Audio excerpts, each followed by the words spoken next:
이제 조회 명령어부터 알아보도록 하겠습니다. 인큐어리 혹은 조회하다 뭐 이런 겁니다. 근데 조회 명령어는 뭐라고 해야 되나? 되게 중요한 명령어인데 많이 가볍게 생각하는 경향들이 있어요. 실제로 써보면 많이 중요하기도 합니다. 자, 먼저 F2키를 눌러보시면 돼요. F2키가 텍스트 윈도우라고 합니다. 즉 다시 말하면 F2키를 누르면 이렇게 텍스트 윈도우가 떠요. 자, 예를 들면 이렇게 뜨기도 합니다. 이렇게 커맨드 메뉴가 붙어 있으면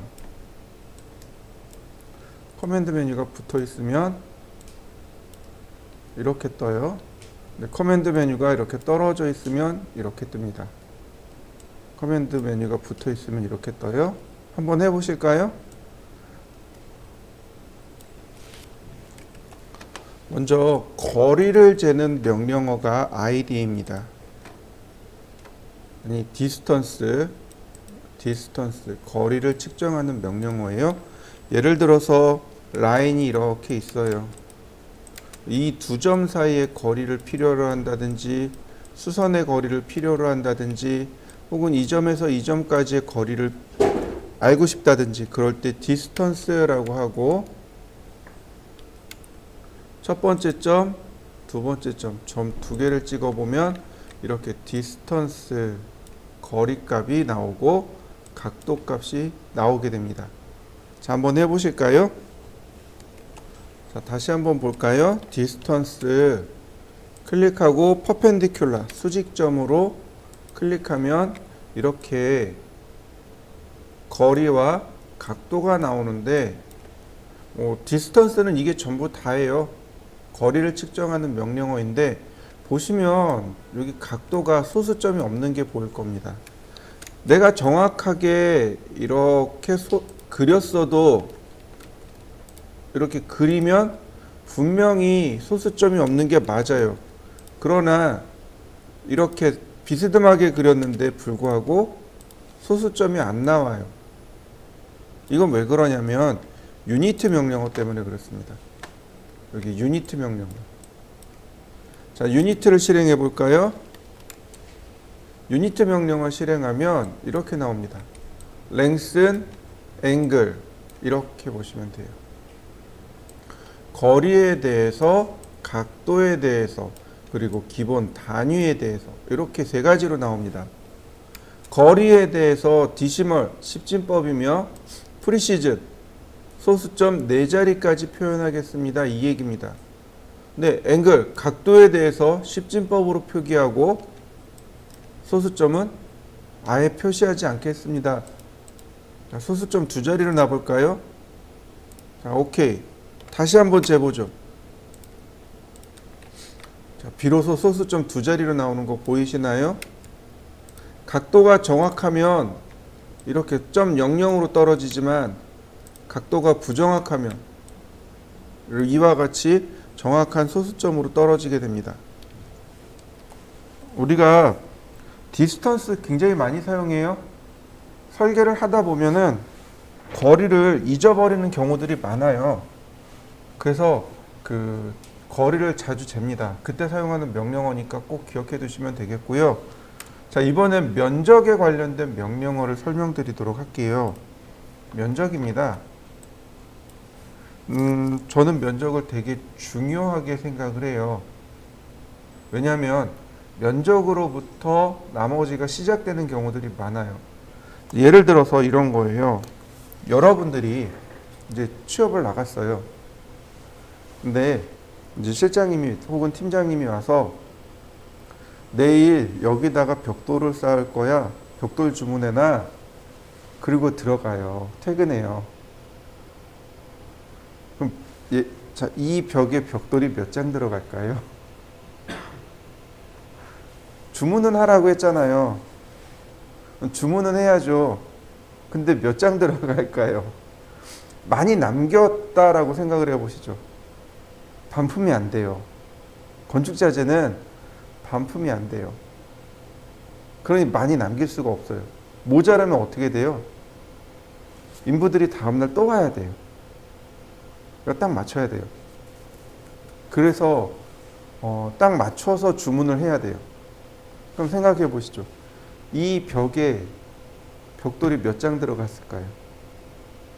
지금 이 벽은 가벽이에요. 그 석고보드로 들어가 있거든요. 내열 석고보드. 그러니까 내열 석고보드가 뭐냐면 내열이란다. 방염 석고보드. 뭐냐면 불이 일어나면 얘가 1차적으로 막아줘요. 그걸 이제 방염 석고보드라고 그러는데, 방염 석고보드는 그 석고보드가 원래 회색인데, 그러니까 한쪽은 흰색이고 한쪽은 회색이 이렇게 발려져 있는데, 이게 이 회색 쪽이 핑크색으로 발려져 있어요.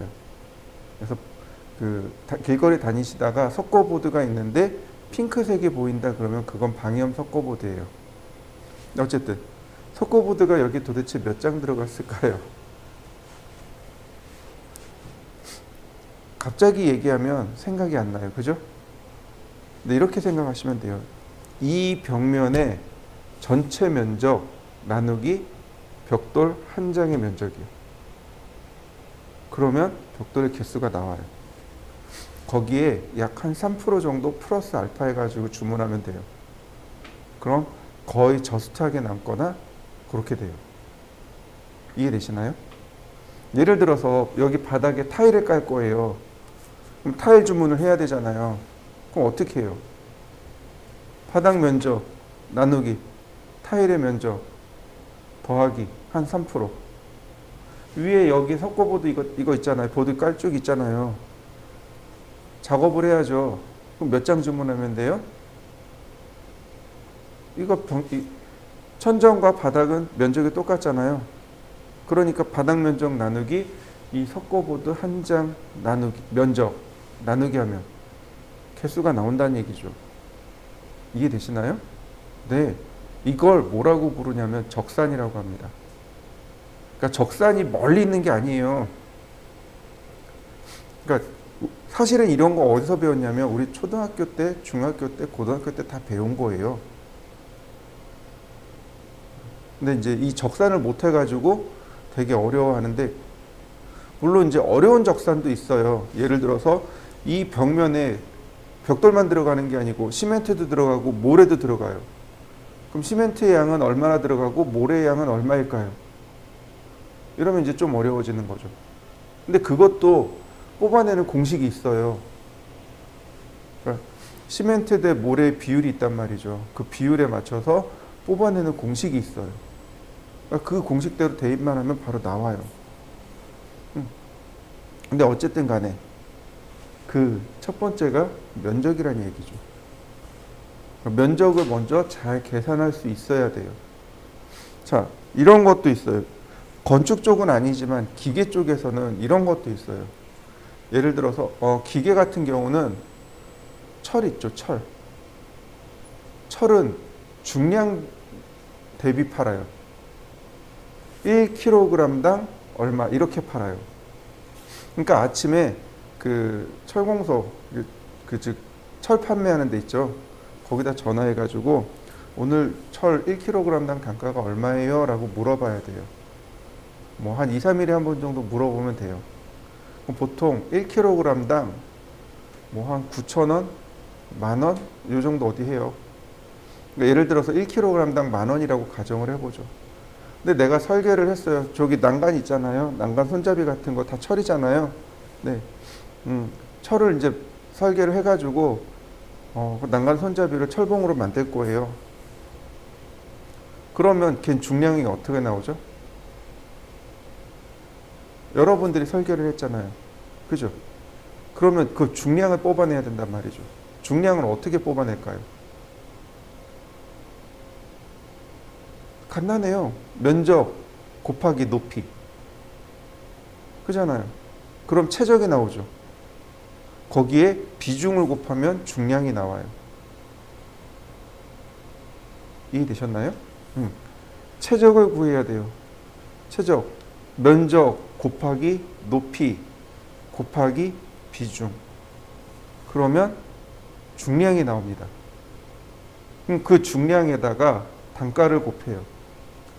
예를 들어서 10,000원. 계산했더니 10kg이에요. 그러면 자재 단가가 얼마예요? 10만 원이 되는 거잖아요. 그럼 아무 생각 없이 고객한테 이거 10만 원이요? 그러면 돼요? 안 돼요? 안 되죠. 그거 가공비가 있어야죠. 운임비 있어야죠. 철은 녹슬어요. 그래서 페인트 칠해놔야 돼요. 근데 페인트도 있지만 페인트 공이 또 별도로 붙는단 말이죠. 거기에 회사 마진도 붙어야 돼요. 그럼 뭐가 되는 거예요? 견적이요. 이해되셨나요? 네.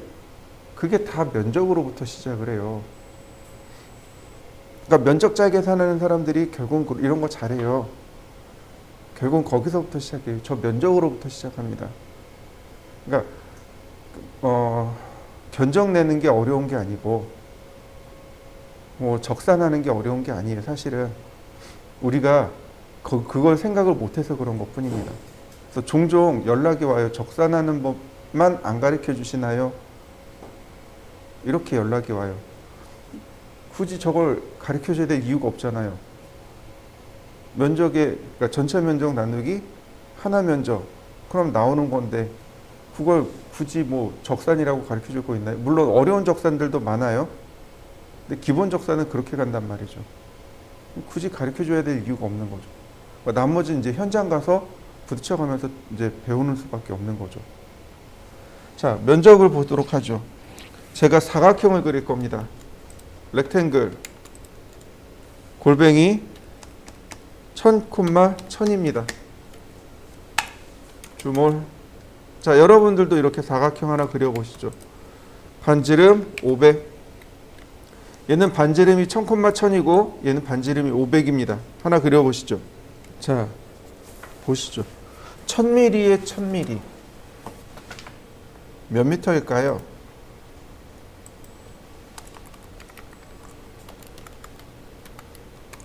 1000mm. 다시 말하면 1m는 1000mm입니다. 이해되셨나요? 외우세요. 1m는 1000mm입니다. 외우기 어려워요. 여기 천단위 자릿수 기준으로 쓰레기 싹 빼면 미터입니다. 이해되셨나요? 네. 우리는 기본 단위가 밀리미터죠? 네, 이거 미터로 바꿔야 됩니다. 종종 잘 바꿔서 써요. 바꾸는 방법은 간단합니다. 천단위 수 기준으로 뒤에 3개 지워버리면 돼요. 다시 말하면 가로 1m, 세로 1m란 뜻이죠. 자, 에어리아. 자, 면적 명령, 에어리아 명령을 실행하면 퍼스트 코너 포인트와 오브젝트 이렇게 두 개가 면적을 구하는 방식입니다. 점을 찍어서 면적을 구하거나 객체 선택해서 면적을 구하거나 면적 구하는 방법은 딱 두 가지입니다. 이 두 가지밖에 없어요. 그리고 그 외에 면적 더하기, 면적 빼기가 있는 겁니다. 자, 보세요. 코너점을 이렇게 클릭해 줍니다. 그러면 면적이 나오는 거 보이시나요? 더 이상 없네요. 엔터.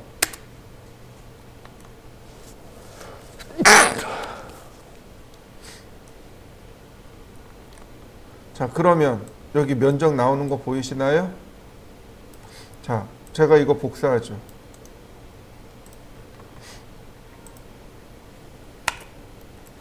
단위가 뭘까요?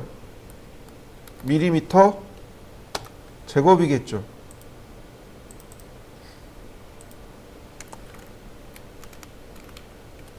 그러면 얘는 몇 미터 제곱일까요? 1미터 제곱이겠죠. 이해되시나요? 1미터 곱하기 1미터는 1미터 제곱이죠. 네, 이렇게 나옵니다. 1000mm 곱하기 1000mm는 100만 밀리미터 제곱이 됩니다. 면적에서는 100만이 돼요. 왜요? 이거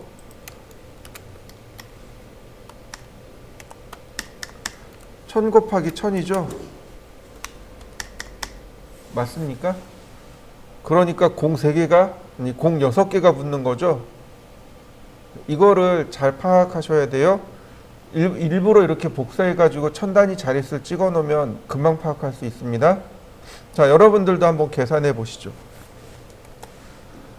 자, 에어리아. 자, 얘는 코너를 4번 찍어서 했어요. 그럼 얘는 어떻게 할까요? 찍어야 될 코너가 있을까요? 없는 거죠. 이럴 때 오브젝트를 쓰는 겁니다. 오브젝트, 그래서 한 번에 꾹 클릭. 그러면 이와 같이 면적과 원둘레가 계산되어집니다. 자, 한번 해보시죠. 자, 에어리아. 지금 얘네 사각형이잖아요. 네, 오브젝트로 누르면 얘도 한 번에 이렇게 계산이 되어집니다. 왜 한 번에 되냐면 얘가 폴리라인이라서 그렇습니다. 폴리라인이요. 폴리라인은 이렇게 한 번에 계산이 되어져요. 자, 그리고 또 하나, 우리가 설계를 하다 보면 설계가 이렇게 단순할까요? 아니, 그렇지 않다는 거죠. 자, 서클 반지름 200, 반지름 250, 300, 350. 트림으로 이렇게 잘랐습니다. 이렇게도 잘라보고요. 자, 이렇게 잘랐어요. 자, 이렇게 잘랐습니다.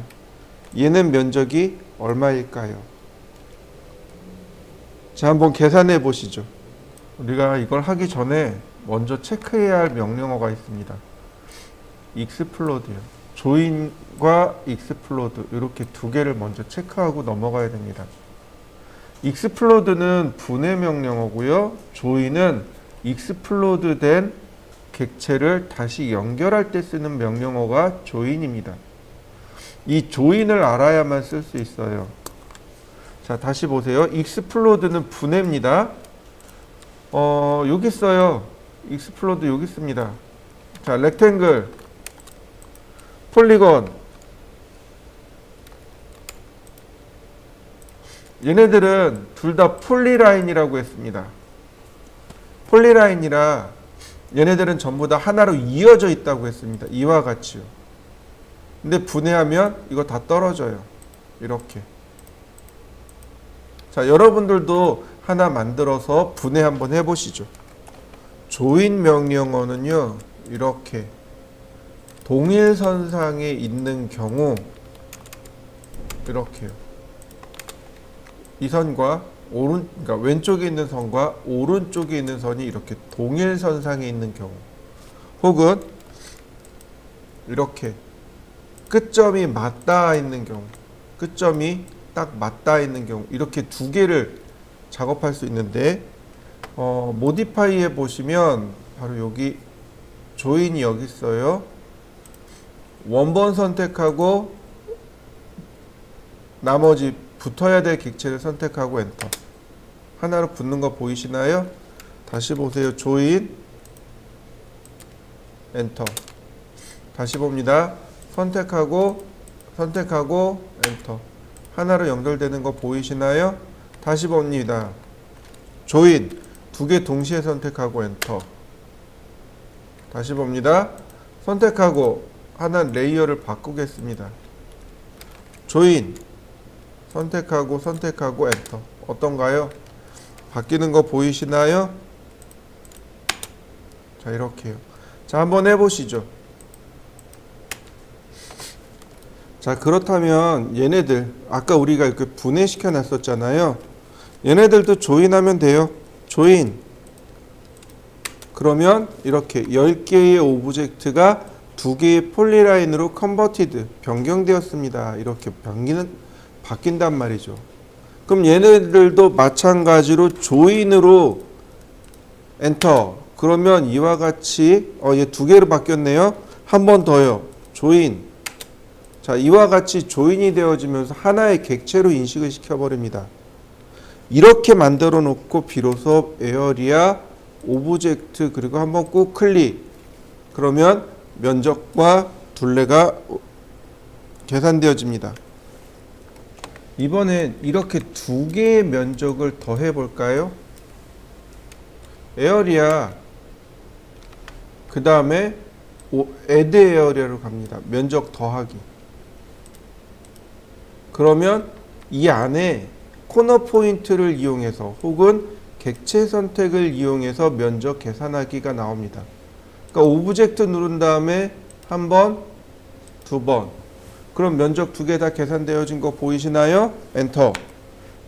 자, 그러면 전체 면적과 원둘레가 아니 여기 있네요. 전체 면적 토탈 에어리아가 이와 같이 계산되어집니다. 자, 한번 계산시켜 볼까요? 다시 한번 볼까요? 자, 여기다 서클을 하나 그려보죠. 서클. 여기 중심에다가 제가 반지름 150짜리를 그렸습니다. 다시 여기다가 반지름 300짜리를 하나 이렇게 그렸습니다.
자, 이런 경우 어떻게 계산하는지 잘 보세요. 에어리아 첫 번째는 전체 면적을 계산합니다. 이렇게요. 첫 번째는 전체 면적을 계산해요. 그러면 여기 서브트랙트 나오죠? 네. 이때 하나씩 빼는 겁니다. 그러면 토탈 면적이 이와 같이 계산되어집니다. 보시면은요, 바로 여기 유틸리티에 메주어라고 있습니다. 이 메주어가 거리, 반지름, 각도, 면적을 계산하고 볼륨이 최적을 계산하는 명령어입니다. 여기 있는 명령어들을 쓰셔도 되고요. 자, 그 다음에 calculator CAL까지 쓰면 바로 여기에 수식을 넣을 수 있습니다. 예를 들어서 5 더하기 맞나? 아이고 5 곱하기 2 뭐 이런 식으로 수식을 넣어서 계산할 수 있어요. 자, 그 다음에 CALC C까지 붙이면 이렇게 계산기가 뜹니다. 자, 여기 적어놨어요. 계산기가 두 개예요. 둘 다 계산기 컬큘레이터 계산기인데 이 뒤에 얘는 대화 상자로 쓸 수 있고 얘는 커맨드의 수식으로 쓸 수 있습니다. 자, 리커버라는 명령어와 드로잉 리커버리라는 명령어가 있습니다. 요거는 평소에 쓰지는 않아요. 자, 드로잉 리커버리 드로우 리커버리 그러면 이렇게 대화 상자가 뜹니다. 파일 복구 명령어입니다. 오토캐드가 비정상적으로 종료가 됐을 때 얘가 떠요. 얘가 떠서 뭐 여기서 바로 오픈을 할 수 있도록 해줍니다. 오픈. 그러면 이렇게 뜹니다. 뜨면서 파일을 복구시켜줘요. 근데 여러분들이 캐드가 비정상적으로 저장이 되면 비정상적으로 종료가 되면 우리가 찾아낼 수 있는 파일이 몇 개가 있습니다. 물론 이제 이 드로잉 리커버리를 가지고 복구를 할 수 있어요. 여기 이제 내용들이 쭉 나오니까 이거 가지고 복구할 수 있습니다. 근데 이렇게 보시면 더 좋습니다. 자, 파일 오른쪽 버튼 눌러볼까요? 그러면 이 아래 옵션이라고 있습니다. 자, 실행시켜 보시죠. 자, 어디로 가냐면 오픈 앤드 세이브요. 오픈, 열기, 앤드 세이브, 저장하기. 오토캐드 2013을 기본으로 놓은 겁니다. 여기 보시면 얼마든지 파일 포맷을 지정해 놓을 수 있습니다. 오토캐드 2013을 기본으로 놓은 것이고요. 자, 그 아래 보시면 여기 오토매틱 세이브라는 파일이 있습니다. 이 항목 자동 저장이에요. 이때 10분에 한 번씩 자동 저장합니다. 이런 뜻입니다. 그러니까 예를 들어서 아까처럼 비정상적으로 캐드가 종료가 됐어요. 그럼 10분 최소 10분 전 거는 건질 수 있다는 뜻입니다. 최소 10분 전 거. 그러면 내가 처음부터 안 그리고 마지막에 그렸던 거에 10분 전 거부터는 찾아서 거기서 다시 그릴 수 있다는 얘기죠. 자, 지금 보시면 여기가 AC 스트링으로 되어 있는데 이 AC 스트링이 아니고 SV 달러입니다. SV 달러예요. 이렇게 SV 달러고 파일의 위치는 여기 있습니다. 자, 파일 탭을 가보실까요? 자, 여기에 오토매틱 세이브가 있을 텐데요.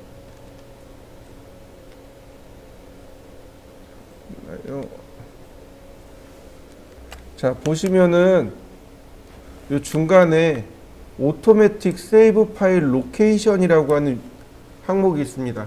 이 항목을 열어보시면은요, 바로 여기에 저장이 돼요. 이 경로에 저장이 됩니다. C 드라이브의 유저의 컴퓨터 이름의 app 데이터의 로컬의 템프. 이거 어떻게 하시냐면은요, 선택을 한 다음에 F2키 눌러 봅니다. 그러면 이걸 고칠 수 있어요. 근데 고치지 마시고 오른쪽 버튼 눌러서 복사. 그 다음에 여기 클릭하시면 됩니다.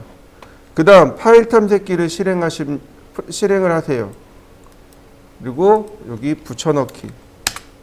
바로 여기 있는 거죠. 여기 보시면 AC 달러가 있고 SV 스트링. 바로 이 파일이네요. 이 파일을 이름 바꾸기 해서 쓰시면 돼요. 그러면 약 10분 전 파일이 오픈이 됩니다. 얘를 DWG로 이렇게 바꾸는 거죠. 그리고 오픈하면 얘가 파일이 떠 있어서 그런데, 자, 그리고 나서 오픈해 보죠. 자, 파일 그대로 저장되어 있는 거 보이시나요? 약 10분 전께 저장되어 있습니다.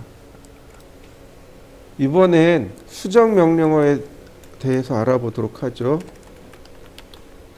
수정 명령입니다. 보시면 크게 4개로 보시면 돼요.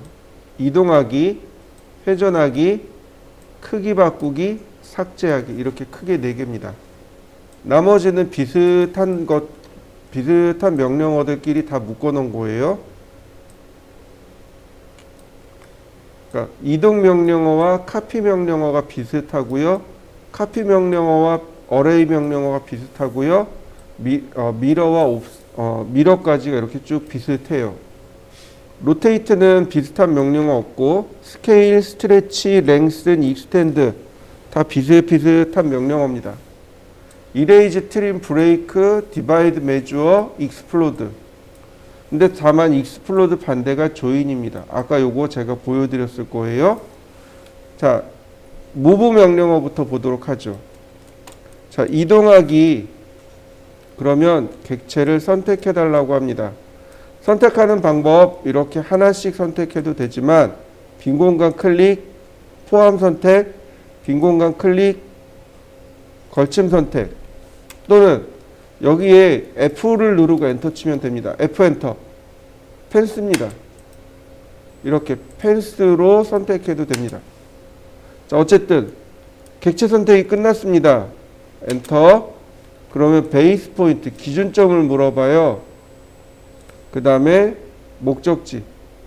자, 이동된 거 보이시나요? 다시 한번 볼까요? 자, 이렇게 객체를 이동할 때 씁니다. 한번 해보시죠. 자, 이런 식으로 쓸 수 있는 거죠. 이동하기 선택하고 뭐 1000만큼 180도 방향 이런 식이 되는 거죠. 이동하기 뭐 3000만큼 90도 방향, 이동하기 10,000만큼 0도 방향 이런 식으로 얼마든지 각도를 이용해서 이동할 수도 있고, 혹은 지금처럼 예를 들어서 여기 있는 끝점이 여기 있는 끝점이랑 일치, 여기 있는 중간점이 여기 있는 끝점이랑 일치, 이런 식으로 우리가 작업할 수 있는 거죠. 제가 설명하다가 조금 빼먹은 부분이 있네요. 다시 면적으로 조금만 돌아갑시다. 면적으로 조금만 되돌아갑시다. 자, 우리가 많이 사용하는 단위들이 있어요. 여기 유니트로 들어가도 되겠고, 우리가 조금 많이 사용하는 단위가 있습니다. 혹시 자라는 단위 들어보셨나요?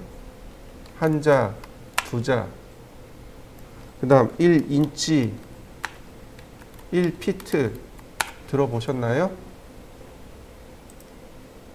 자, 우리가 많이 사용하는 단위 중에 자와 피트, 인치가 있습니다. 자, 한자는 30.3cm입니다. 그 다음 1인치는 2.54cm입니다. 1피트는 30.48cm입니다. 자, 이렇게 보시면 돼요. 우리는 자라는 단위도 자주 사용합니다.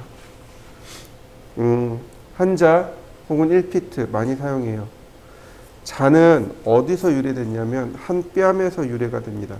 한 뺨에서 유래된 단어예요. 원래 여러분들 한 뺨을 재면 몇 센치 정도 나오나요? 한 20 몇 센치 정도?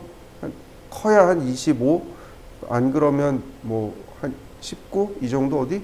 보통 한 20에서 22 요게 어디 나올 거예요. 그죠? 보통 원래는 한자가 20cm였답니다. 그러니까 15cm에서 점점 사람이 커지면서 20cm로 커지다가 구한말 이후로 30.3cm로 딱 고정이 된 겁니다. 한 뺨이 30cm까지 넘어갈 리는 없죠. 그죠? 근데 아마 기존의 그 30cm 자 때문에 저렇게 바뀐 것 같기도 하고, 정확한 이유는 왜 저렇게 바뀌었는지는 잘 모르겠습니다. 어쨌든 자는 한 뺨에서 유래가 됐고, 지금 현재는 30.3cm를 기본으로 쓰고 있습니다. 그래서 한자는 보통 30cm를 씁니다. 한자는, 자, 이거 한자야 라고 하면은 이거 그냥 30cm로 이해하시면 돼요. 1피트는요, 푸트에서 유래된 단어입니다. 발바닥이요. 그러니까 우리가 이제부터 이해를 해야 될 게 뭐냐면 휴먼 스케일입니다. 즉 인체 비례를 이용한 축척, 이걸 휴먼 스케일이라고 합니다. 그러니까 한 자도 사람을 기준으로 했죠. 여기 나와 있는 1피트도 사람을 기준으로 합니다. 과거에 정확한 치수를 잴 수 있는 그런 기구가 없었단 말이죠. 그러다 보니까 예를 들어서 우리 한자는 한 뼘으로 합시다, 이렇게 간 거죠. 그러니까 어떤 사람은 키가 크니까 한자가 크고, 어떤 사람은 키 작으니까 한자가 작고, 이렇게 되는 거였죠. 마찬가지예요. 1피트도 마찬가지로 발바닥 우리 발 한 크기였단 말이죠. 그게 이제 서양의 경우는 30.48cm였다고 합니다. 요즘은 통일됐어요. 어떻게 통일됐냐면 성인, 키 170cm인 성인으로 통일이 됐습니다. 그걸 표준으로 삼자라고 해서 그 표준으로 삼은 거고요. 어쨌든 그리고 이제 1인치는 2.54cm고 1피트는 1인치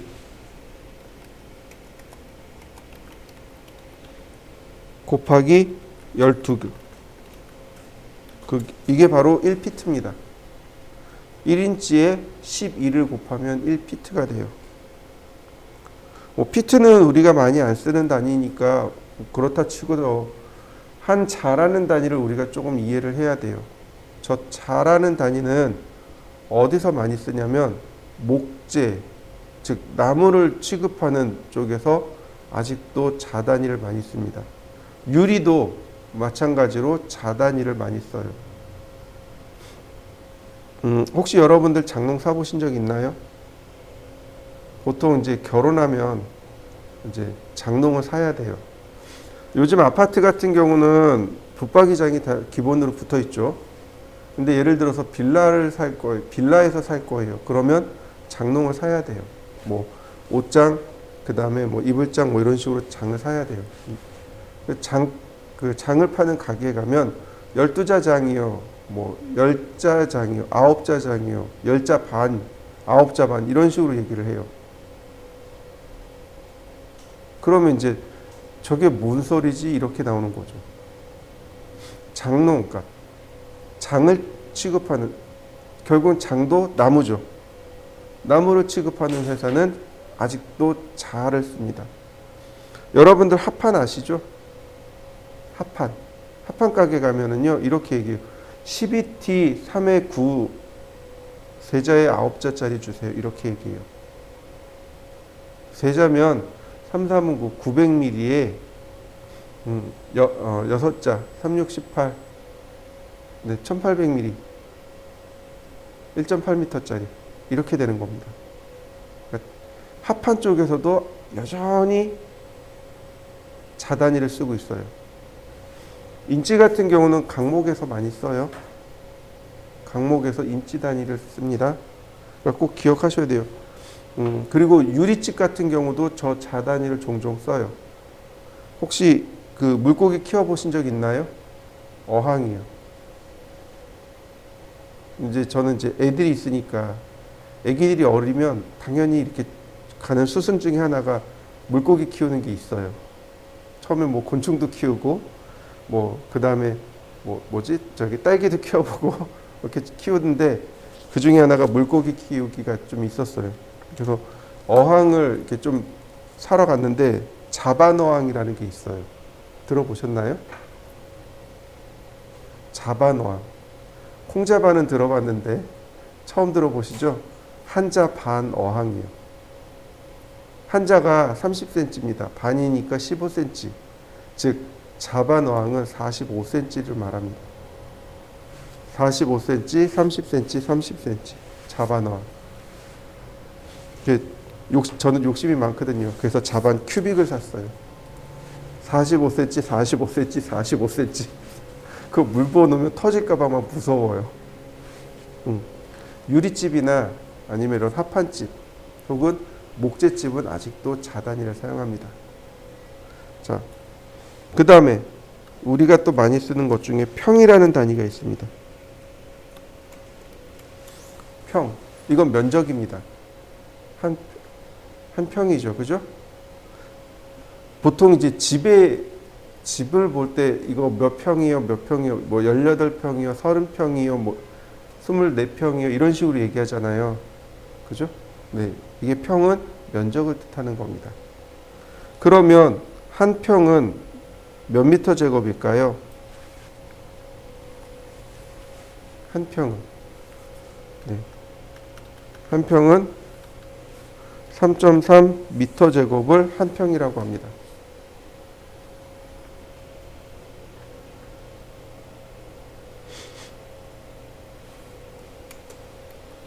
그러면 다시 물어보죠.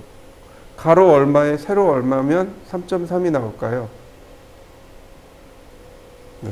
가로 1.8m 곱하기 세로 1.8m 하면 한 평이 나옵니다.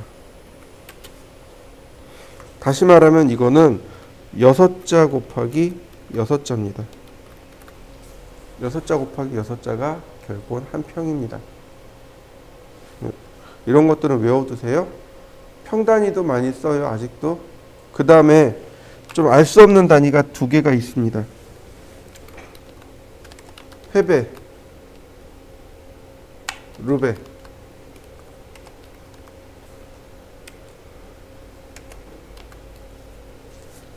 해배는요, 평방미라는 단어고요. 루베는 입방미라는 단어입니다.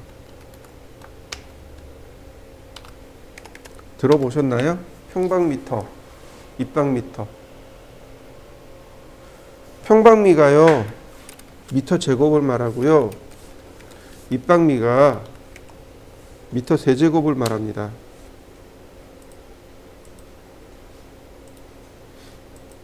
다시 말하면 평방미는 면적이고요.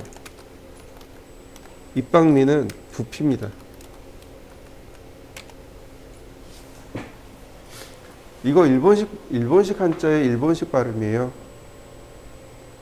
우리나라식 아니고 일본식입니다. 평방미를 한자로 쓰고 헤이베라고 읽습니다. 입방미를 한자로 쓰고 루이베라고 읽습니다. 그걸 헤베루베 이렇게 읽어요. 이해되셨나요? 네. 면적 계산할 때, 면적으로 이야기할 때 헤베라는 단어를 써요. 누가 쓰냐면요, 벽지 아저씨들이요. 벽지 하시는 분들, 바닥 타일 쓰시는 분들, 그 다음에 여기 페인트 하시는 분들, 헤베라는 단어 씁니다. 그 다음에 루베라는 단어 누가 쓰냐면 레미콘이요. 레미콘이 루베라는 단어를 씁니다.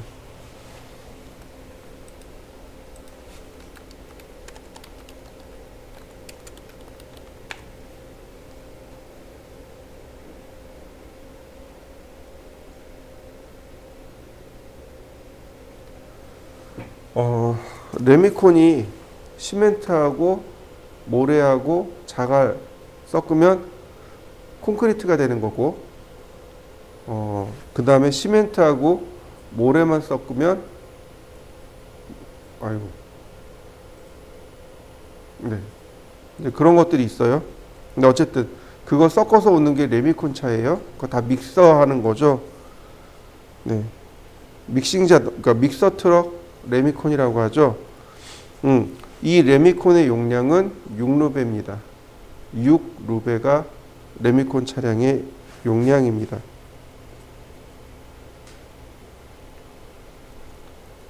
자, 이해되셨나요? 네. 그 크기에 따라서 조금씩 다르긴 한데 보편적으로 레미콘 차 하나가 6루베를 실을 수 있습니다.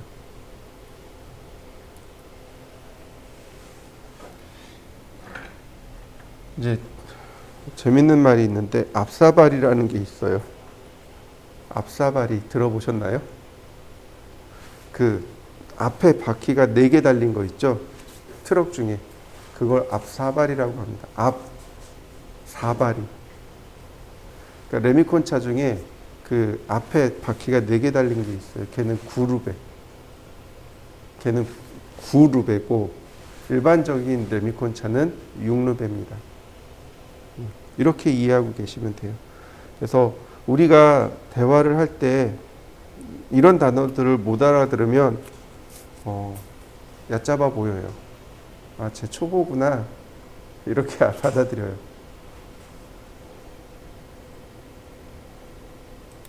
자, 이번엔 카피입니다. 복사예요. 아까 우리가 이동명령, 무브명령을 썼었죠? 똑같은 기능이라고 보시면 돼요. 예를 들어서 카피 그리고 엔터, 객체 선택하고 엔터, 그 다음 위치 지정하고 위치 지정해주면 어떤가요? 복사되는 거 보이시나요? 네, 이렇게 복제가 완성이 됩니다. 자, 한번 해보실까요? 이렇게 할까요? 렉탱글 20,20 카피. 자, 골뱅이 40만큼 0도, 그 다음 80만큼 0도, 120만큼 0도. 어떤가요? 일정한 간격으로 복제가 되는 거 맞습니까?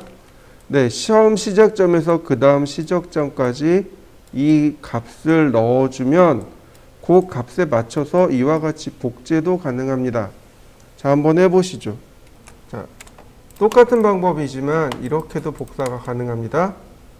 카피, 뭐 여러 개 복사할 수도 있지만 세컨 포인트 대신에 어레이라는 기능이 있습니다. 어레이. 그러면 엔터 넘버 오브 아이템 투 어레이. 어레이가 배열이란 뜻이고요. 넘버 오브 아이템, 아이템의 총 개수를 입력해 주세요 라는 뜻입니다. 이때 원본 자기 자신도 포함입니다. 예를 들어서 5개 그러면 자기 자신을 포함해서 복제가 일어납니다. 엔터. 자, 복제되는 거 보이시나요? 자, 이때 시작점에서 그 다음 시작점까지의 거리입니다. 골뱅이 40만큼 0도. 그러면 이와 같이 복제가 일어납니다. 한번 해보시죠. 요거 많이 사용합니다. 자, 이번에는 제가 이렇게 놓겠습니다. 여기까지. 길이는 몰라요.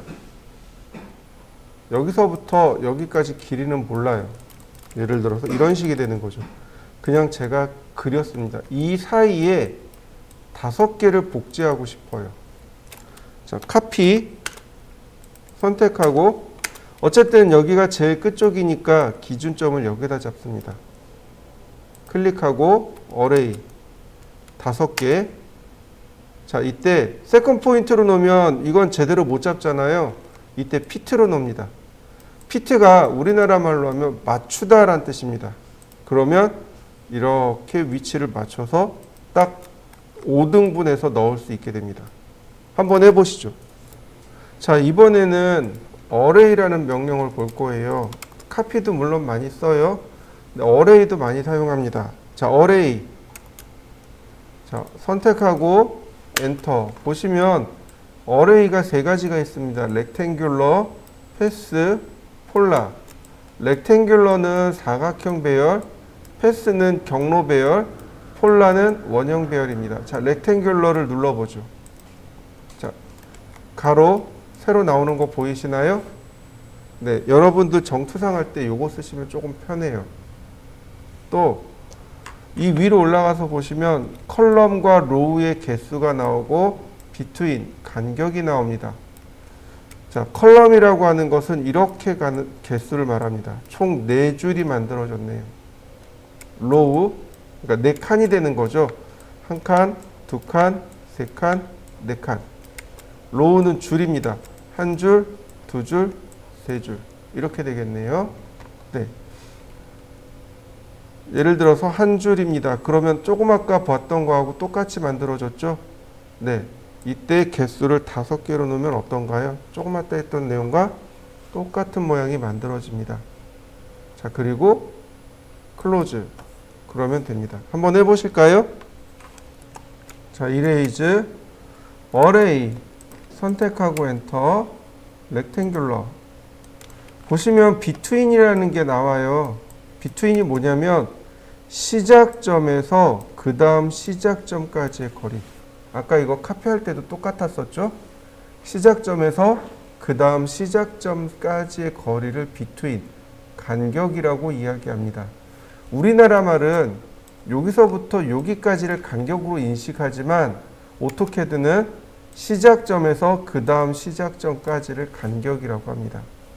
지금 얘가 20에 20이란 말이죠. 그러니까 간격을 20으로 놓게 되면 다닥다닥 붙어버리는 거죠. 이렇게. 이해되시나요? 네. 그래서 뭐 예를 들어서 40에 40 이런 식으로 복제가 들어가게 되는 겁니다. 자, 다시 봅니다. 우리가 했던 지난주에 했던 것 중에 이게 있었죠. 0도, 90도, 그 다음 45도. 트림, 옵셋 30, 옵셋 20, 라인, 옵셋 10mm, 필렛, 트림,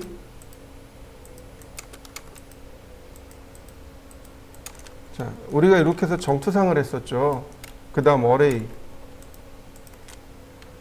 렉탱귤러. 이러면 너무 붙어 있단 말이죠. 그러니까 비트윈을 120, 여기 비트윈도 120. 자, 어떤가요? 그러면 조금 더 쉽고 빠르게 복제가 일어나죠. 보시면 이렇게 그립들이 나와요. 이 그립의 의미가 다른데 제일 상단에 있는 이 그립을 클릭하면 크기가 이렇게 개수가 바뀝니다. 물론 방향도 조절할 수 있어요. 이렇게. 그 다음에 위쪽에 있는 건 위로, 그 다음에 오른쪽에 있는 건 오른쪽으로. 자, 그 다음이 간격이에요. 클릭한 다음에 간격을 이와 같이 조절해 줄 수 있습니다. 간격이에요. 그 다음에 원점입니다. 이렇게 위치를 혹은 간격을 혹은 개수를 이렇게 조절해 줄 수 있습니다. 이 그림만 가지고도 얼마든지 조절이 가능하고요. 레벨이라고 하는 건 Z축으로 올라가는 걸 말합니다. 예를 들어서 제가 레벨을 5개를 줬고요. 비트윈을 50으로 줬습니다. 그러면 이렇게 Z축으로 올라가는 거 보이시나요? Z방향으로, 이렇게 Z방향으로 올라가는 거 보이시나요? 이게 Z방향입니다. 그래서 얘 안 써요. 한 개만 쓰면 돼요. 얘는 한 개만. 이렇게. 또 오소시에이티브는 뭐냐면 이 오소시에이티브가 나중에 한 번 더 나올 건데 오소시에이티브를 누르면 연관 배열이 됩니다. 연관 배열. 즉 간격과 아이템과 아이템이 서로 연관성을 띄웁니다. 그래서 이렇게 객체를 선택하면 배열이 다시 어레이 에디트로 바뀌게 됩니다. 클릭하면 다시 수정이 가능해요. 이게 오소시에이티브, 즉 연관 배열이라고 합니다. 근데 연관 배열은 잘 안 써요. 이거 그냥 분해하시면 돼요. 왜냐면 이렇게 하나씩 하나씩 수정을 해야 되는데 수정이 안 된단 말이죠. 그래서 그냥 분해 명령어로 분해하시면 돼요. 그러면 연관 배열이 이렇게 풀어지게 됩니다. 자, 다시 봅니다. 자, 이번에는 제가 반지름 100mm인, 아니 너무 작다. 서클 반지름 150인 원을 하나 그렸고요. 다시 렉탱글 30,20인 원을 하나 이렇게 그렸습니다. 30에 20 그리고 반지름 150. 이번엔 이동하겠습니다. 이동하는데 이 원의 이 사각형의 중간점이 원의 쿼드란트 이렇게 이동할 겁니다. 자, 한번 해보실까요? 다시 보세요. 이동하기 베이스 포인트잖아요. 기준점이 사각형의 중간점입니다. 그 다음 타겟점이 원의 쿼드란트 점입니다. 오스냅 쿼드란트를 이용하시면 금방 찾을 수 있습니다. 이렇게 놓으시면 되겠습니다. 한번 해보실까요? 그 다음 어레이 사각형 선택하고 엔터. 이번엔 폴라 어레이입니다. 원형 배열이라는 뜻이에요.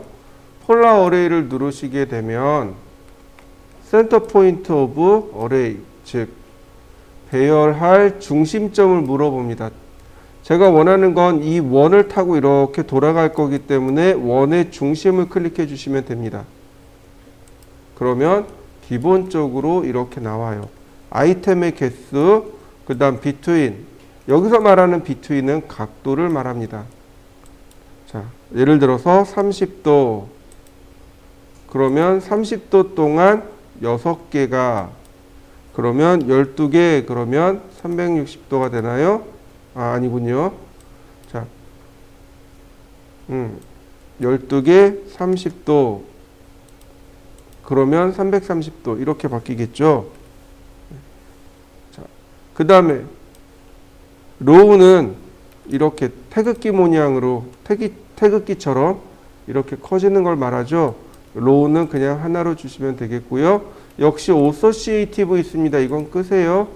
자, close array. 그러면 얘와 같이 배열로 쉽게 작업할 수 있습니다. 자, X라인. 자, circle. 자, 반지름 20. 다시 한번 circle. 반지름 40. 다시 한번 또 circle. 자, 반지름 55. 그 다음 옵셋 3mm. 자, 트림으로 선을 끊어주시면 되겠네요. 자, 이 안쪽에 있는 선들은 전부 다 중심선.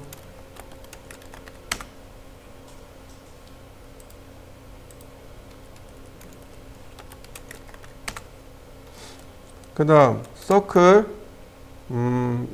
여기로 갈까요? 반지름 3.5. 다시 서클. 반지름 6.5. 다시 서클. 반지름 10. 자, 얘는 총 개수가 4개죠. 그러니까 그냥 이렇게 간단하게 카피를 해도 돼요. 이렇게. 근데 굳이 어레이를 쓰고 싶어요. 폴라 어레이. 선택하고 엔터, 중심점 지정하고 개수를 4개로 고쳐봅시다. 자, 다시 봅니다. 선택하고 엔터, 센터 포인트 지정하고 네, 기본 개수 6개. 자, 그러면 금방 만들어지네요. 자, 여러분들도 한번 해보실까요? 다음 코 옆에 걸 볼까요? 자, 이과제물입니다. 이과제물은 조금 신경 쓰셔야 됩니다. 왜냐하면 이과제물은 패턴이라는 게 존재합니다. 무슨 얘기냐면 이런 거예요.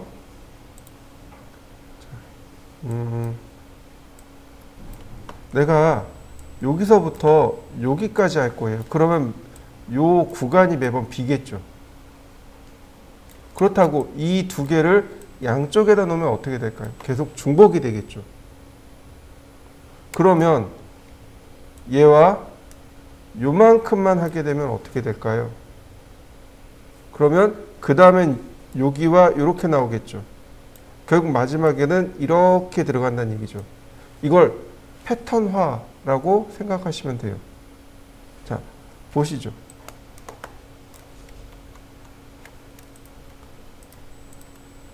X라인 0도, 90도, 서클, 반지름 20, 다시 서클, 반지름 40. 자, 그 다음에 옵셋 23mm. 자, 왜 23mm를 했냐면 요거 끊기 위해서요. 그리고 여기에 원이 반지름 20mm짜리가 이렇게 들어가죠. 그러니까 3mm 더 끄집어내서 마무리하시면 되겠습니다. 얘는 이제 의미가 없는 거죠. 자, 그러면 이런 모습이 됩니다. 자, 이렇게 선 정리하고 요거 지우고, 그 다음 서클. 요 안쪽에 있는 원이 반지름 4 하나, 다시 반지름 5 하나. 자, 이때 라인을 수직으로 이렇게 내려긋고 경계 붙잡고 트림.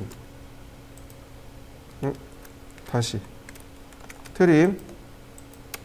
이렇게 됩니다. 이게 무슨 표시냐면 기계 쪽에서 이게 나사 자리. 나사를 이렇게 표시합니다. 자, 근데 얘가 어레이를 할 때 문제가 있어요. 잘 보세요. 어레이. 객체 선택하고 중심점 지정하고 개수가 4개. 자, 근데 어떻게 됐나요? 터진 방향이 돌아가는 거 보이시나요? 근데 도면은 어떤가요? 도면은 전부 다 좌하단을 바라보고 있습니다. 그죠? 이게 왜 그러냐면 여기는 로테이트 아이템이라는 이 옵션 때문에 그렇습니다. 로테이트 아이템을 각도에 맞춰서 회전시키는 걸 말합니다. 다시 볼까요? 자, 렉탱글. 자, 다시. 렉탱글. 이동하기. 자, 폴라 어레이 선택하고, 자, 어떻게 되나요? 이거 다 바라보면서 돌아가고 있는 거 보이시나요? 네, 로테이트 아이템 때문에 그렇습니다. 자, 어떤가요? 회전이 멈춰버렸죠. 네, 이 로테이트 아이템 때문에 그렇습니다.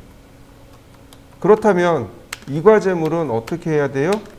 바로 이 로테이트 아이템을 끄셔야 됩니다. 선택하고 중심점 지정하고 개수는 4개이며 로테이트 아이템 끄셔야 이렇게 좌하단을 보고 얘가 회전을 하겠죠. 다시 서클. 자, 얘네들 중심선이죠. 서클.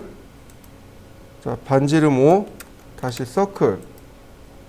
반지름 10. 다시 한번 서클. 반지름 20. 자, 근데 뭐가 있어야 돼요? 자, 여기도 하나 더 있어야죠. 반지름 22. 그래야 여기 패턴을 만들죠. 요만큼. 다시 말하면 요만큼은 안 나오는 거죠. 아이고, 이걸 먼저 지우면 안 되지. 자, 다시 볼까요? 트림. 이렇게 되는 거죠. 이렇게 지워 놓으면, 자, 이렇게 되는 거죠. 어레이, 폴라 어레이 선택하고 엔터. 중심점 지정하면 어떤가요? 딱 우리가 예상한 모양대로 만들어지나요? 자, 한번 해보시죠. 다시 보시죠. X라인 0도, 90도, 30도, 150도. 얘네들은 중심선입니다. 서클, 반지름 11, X라인 호리젠탈, 옵셋 26. 다시 한번 옵셋 3mm. 매치 프로퍼틱스로 레이어 바꾸고 필렛.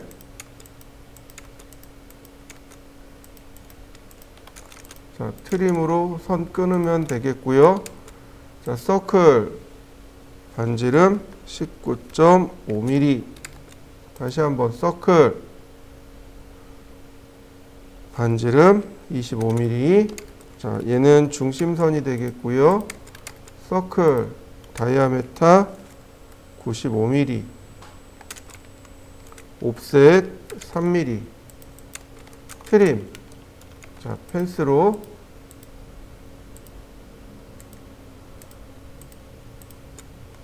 자, 이레이즈. 서클 반쪽만 그립니다. 다이아메타 7mm, 옵셋 7 나누기 2. 자, 매치 프로퍼틱스 다시 볼까요? 옵셋, 매치 프로퍼틱스. 자, 이런 건 이제 필렛으로 바로 마무리 지어도 돼요. 트림으로 이렇게 절반씩 없애고요. 옵셋 5mm. 트림, 아크, 시작, 끝, 반지름 22. 자, 이게 패턴이 되는 겁니다. 폴라 어레이 선택하고요. 원의 중심점 지정하면 자, 이와 같이 바로 만들어집니다. 자, 이번엔 레이 0도. 자, 하나만 줄 겁니다. 서클 다이아메타 30, 서클 반지름 20, 서클 반지름 80, 매치 프로퍼틱스 다시 서클 반지름 5, 서클 반지름 10, 라인 탄젠트에서 탄젠트로 다시 탄젠트에서 탄젠트로 옵셋 10mm 이거 옵셋 5mm 필렛 반지름 2mm 필렛 반지름 4mm 자 옵셋 5mm 자 트림으로 필요 없는 선들 지우시고 자 그 다음 자 여기도 좀 트림을 하면 좋겠네요. 트림 그 다음 폴라어레이 다만 아이템이 3개입니다. 필렛 반지름 30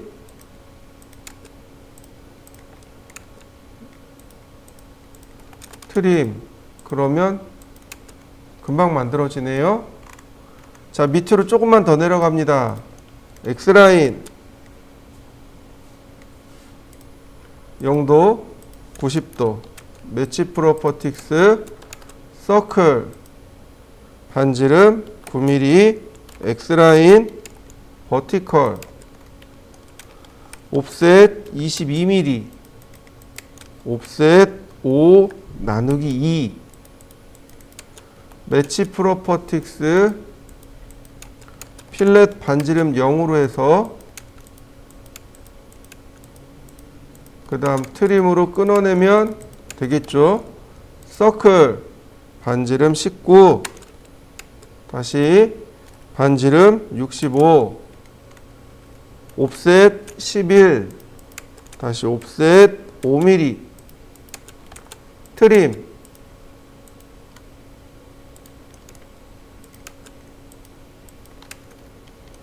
옵셋 10mm 서클 반지름 10mm 서클 TTR 접하고 30 자 트림으로 그 다음 필렛으로 선 마무리 옵셋 30 옵셋 20 다시 서클 반지름 40 자 트림으로 제가 조금 끊고 필렛 반지름 19 필렛 반지름 5 자 폴라어레이 나머지 선택하고요. 중심점 지정하고 아이템 4개 그러면 이와 같이 금방 만들어집니다. 자 여기까지 한번 해보시죠. 자 이번엔 경로 배열인데요. 자 경로 배열이라고 하는 건 어떤 경로를 따라가면서 길을 따라가면서 복제를 하는 겁니다. 기찻길처럼. 근데 보통 이렇게 생각하시면 좋아요. 컨베어 벨트 공장 같은 데 보면 컨베어 벨트가 이렇게 움직이잖아요. 그럼 컨베어 벨트에 롤러가 이렇게 쭉 들어가겠죠. 네, 그런 식으로. 그게 이제 경로 배열이 됩니다. 자, 제가 라인을 좀 그려볼 텐데요. 좀 크게 그릴 겁니다. 500 라인 500 그 다음에 500 5000으로 그렸네. 다시 500 1000 이거 어떻게 그리든 상관없어요. 500 1000 제가 이렇게 경로를 만들었습니다. 그런데 경로는 이렇게 떨어져 있으면 안 돼요. 경로는 다 조인되어 있어야 됩니다. 조인 이렇게 하나로 만들어 놓으셔야 돼요. 자 여기까지 한번 해보시죠. 필렛 반지름 200 그리고 폴리라인으로 한 번에 꾹 클릭하면 이와 같이 금방 만들어지겠죠? 그 다음 옵셋 50. 자, 이렇게 만들어 보시죠. 그 다음 여기다가 렉탱을 그려 보겠습니다. 50씩 했으니까 전체 길이가 100이잖아요. 렉탱글 100, 20. 자, 라인을 대각선으로 그리고 이동하기, 중간점과 끝점을 이렇게 맞춥니다. 그러면 얘는 롤러가 되는 거고, 옵셋 5mm, 그리고 5mm 이렇게 되면 여기는 컨베이어 벨트가 되겠죠. 이렇게 놓으면 컨베이어 벨트가 된단 말이죠. 자, 여기까지 한번 해보시죠. 이 끝에 보시면 짜투리가 남는 거 보이시나요? 네. 이게 왜 그러냐면 매주어로 했기 때문에 그래요. 간격으로 조절했기 때문에 이 끝에가 남을 수밖에 없는 겁니다. 매주어가 간격이란 뜻이고 디바이드는 등분이란 뜻입니다. 똑같이 나누다. 즉 간격은 상관없어요.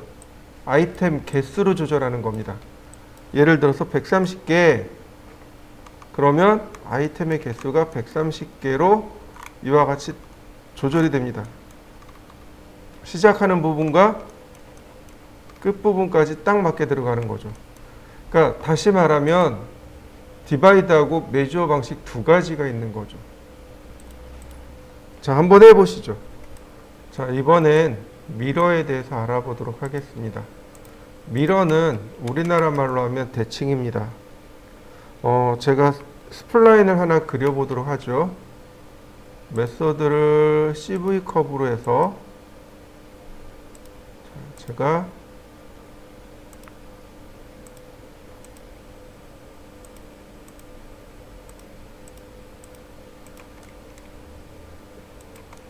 대충 하나를 이렇게 그려봤습니다.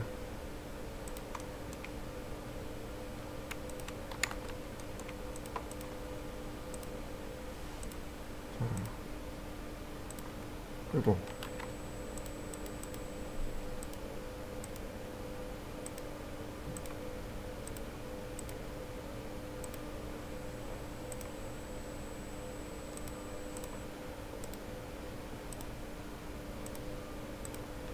제가 이렇게 그려봤습니다.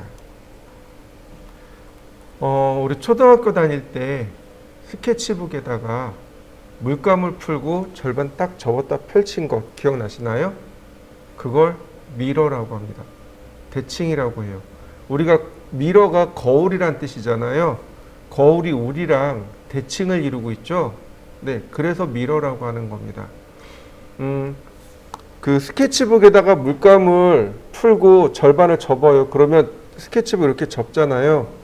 그 접는 선을 미러 라인이라고 합니다. 그래서 얘도 이렇게 미러 라인이 있어야 됩니다.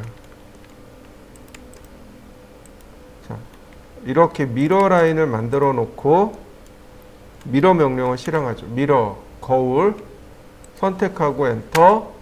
그러면 캐드가 물어봐요. 퍼스트 포인트 오브 미러 라인. 대칭선의 첫 번째 점, 그 다음에 대칭선의 세컨드 포인트. 그럼 캐드가 마지막으로 묻는 게 이레이즈 소스 오브젝트 원본을 지우시겠습니까? Yes, No? 자, 아니요, No. 그러면 두 개 대칭된 거 보이시나요?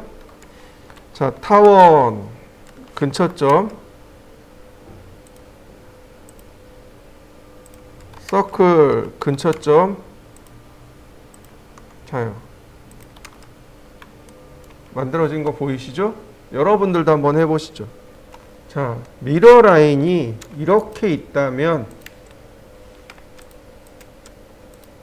이렇게 복제가 되겠죠. 그런데 미러 라인이 이렇게 사선으로 있다면 어떻게 될까요? 미러 그러면 이렇게 사선으로도 대칭이 이동이 됩니다. 자, 라인, 미러. 자, 이번엔 여길 yes로 바꿔보죠. 그러면 여기 있는 객체가 일로 넘어가 버립니다. yes. 자, 상황에 따라선 yes도 쓸 수 있어야 되고 no도 써야 됩니다. 자, 한번 해보시죠. 자, 이번에는 rotate로 넘어가 보도록 하겠습니다. 자, rotate를 하기 전에 지금 여기 있는 12번 게시물을 다운로드 받아 볼까요? 자, 12번 게시물이 어떤 거냐면 요겁니다. 요 게시물이에요. 토지 이용 계획 확인서라는 게시물입니다. 자, 요 이미지를 다운로드 받아 보시죠.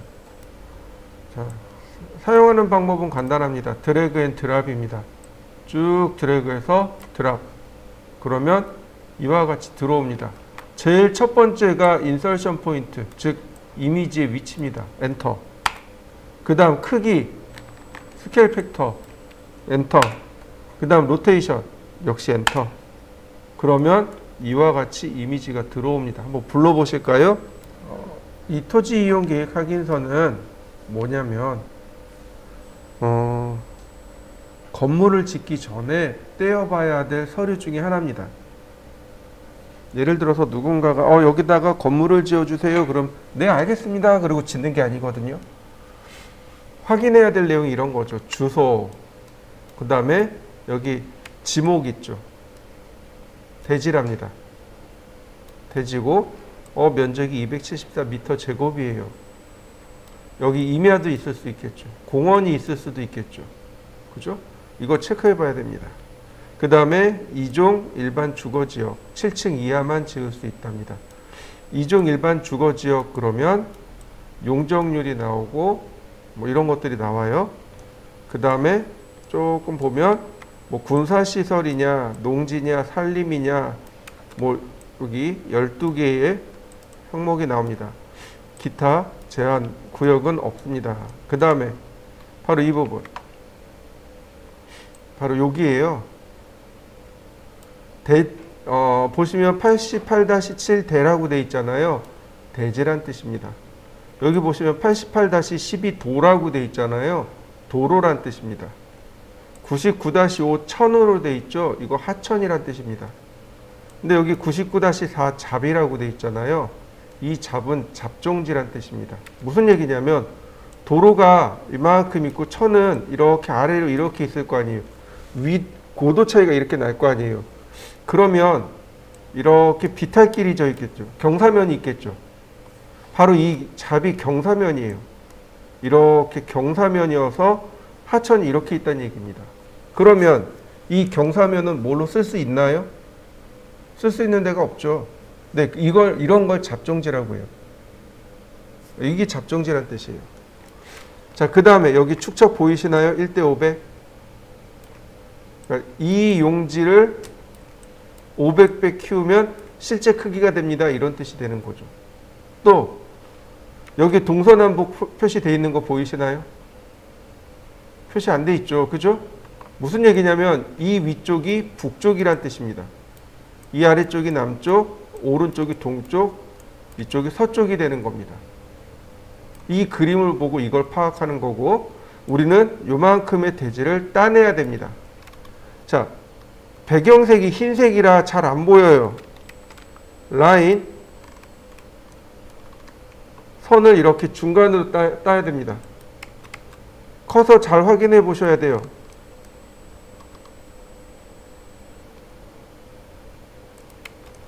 다시 라인,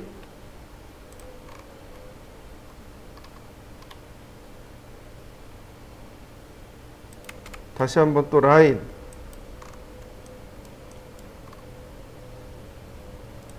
자, 이렇게 네 군데를 따낸 다음에 지우면 됩니다.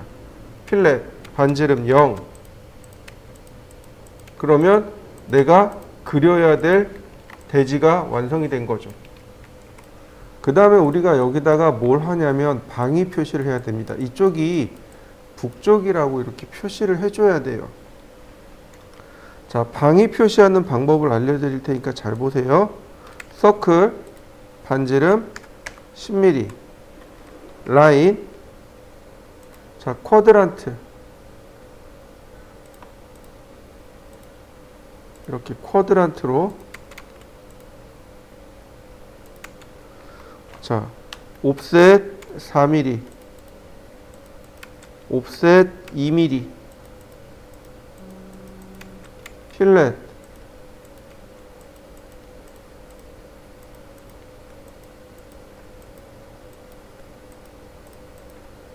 자, 지우면 위쪽이 화살표가 만들어지죠? 자, 한번 해보실까요? 자, 이렇게만 할 수 있는 게 아니고, 예를 들어서 서클 반지름 10mm, 라인, 다시 라인 15도로 이렇게 나침반처럼 그립니다.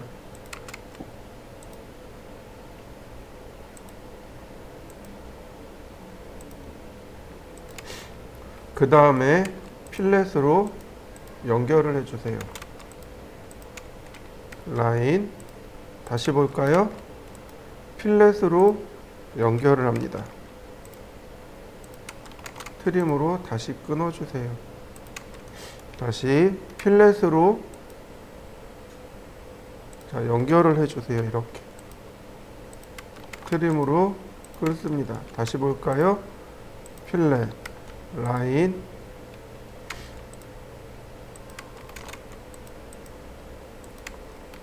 자, 얘네들도 마찬가지죠. 이거 다 지우고, 자, 조인,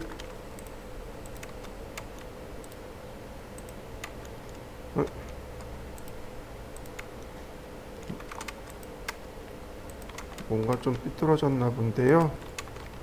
라인, 이렇게 돼 있는 거죠. 원래 여기다가 해칭을 줘요. 이렇게.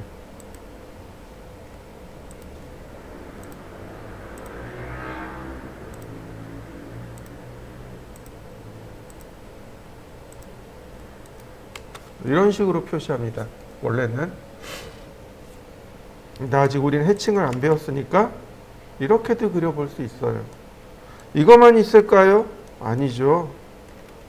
자, 이런 식으로 서클, 반지름 10mm, 라인, 쿼드란트에서 이렇게 그릴 수도 있단 말이죠. 혹은 약식으로 이런 식으로 그릴 수도 있단 말이죠. 또는 자,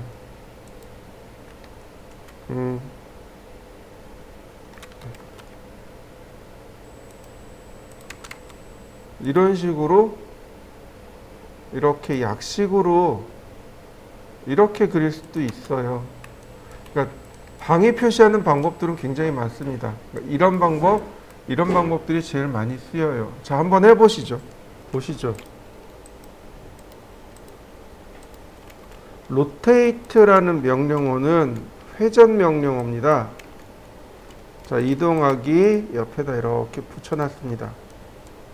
로테이트는 회전이에요. 자, 냅두고, 자, 라인. 제가 이렇게 하나 선을 그려놨습니다. 선을 그렸어요. 로테이트. 객체를 선택하라고 합니다. 엔터. 베이스 포인트. 물체가 회전을 해요. 회전할 중심점을 선택해달라는 얘기입니다. 클릭합니다. 로테이션 앵글. 여기다 각도 지정합니다. 45도. 그러면 45도 들어갑니다. 다시 보세요. 여기다가 제가 30도라고 했습니다. 그러면 절대각도 30도로 가는 게 아니고 현재에서 30도가 더 돌아가 버립니다. 다시 보세요. 15도. 이런 식으로 현재 각도에서 더 회전시켜 주세요. 이 얘기입니다. 로테이트 마이너스 45도, 현재 각도에서 마이너스 45도로 회전해 주세요. 이 얘기입니다. 로테이트 보시면 카피라는 기능이 있어요. 그래서 내가 여기다가 카피 마이너스 45도 하나 더 생긴 거 보이시나요? 다시요. 카피 90도, 카피 180도. 어떤가요? 금방 만들어지는 거 보이시나요? 한번 해보시죠. 이 과제물이에요. 지금 몇 개를 조금 할 겁니다. 잘 보세요. X라인 0도 90도 옵셋 20 옵셋 50 옵셋 10. 자, 요렇게가 중심선이고 그 다음 옵셋 150. 자, 옵셋 18.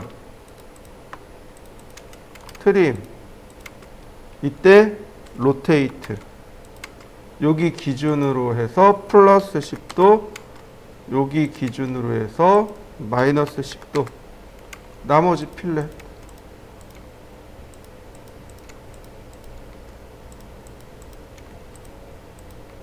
자, 나머지는 전부 필렛. 어떤가요? 금방 만들어지는 거 보이시나요? 우리 저 각도를 계산하려고 했었죠, 그죠? 근데 로테이트를 하면 어떻게 돼요? 굳이 각도 계산을 해야 될 이유가 없어지는 거죠. 한번 해보실까요? 이 과제물이에요. 자, X라인 0도 90도. 자, 옵셋 62 옵셋 30 옵셋 39 옵셋 41 트림 옵셋 10mm. 자, 필렛 서클. 그 다음 로테이트 카피 65도 서클 22.5 트림 다시 필렛. 자, 여기서부터 잘 보시면 돼요. 여기서부터 이렇게 몇 도예요? 101도죠. 자, 얘는 지워도 돼요. 로테이트. 자, 카피 101도. 자, 그 다음 이 선에서 이렇게 몇 도예요? 37도죠. 로테이트 카피 37도. 서클 반지름 10mm. 자, 트림으로 끊어내면 모양 만들어진 거 보이시나요? 근데 위치가 여기가 아니고 여긴 거죠. 이동하면 되죠. 이동하기. 끝점에서 끝점으로. 나머지 필렛. 각도 계산 안 하고 금방 할 수 있습니다. 한번 해보실까요? 자, X라인 0도 90도 45도. 자, 트림 옵셋 165 옵셋 100 트림으로 다시 라인 옵셋 87 필렛 트림.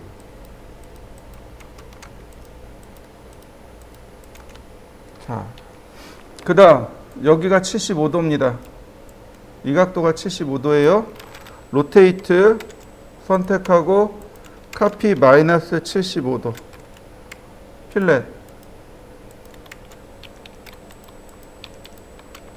옵셋 110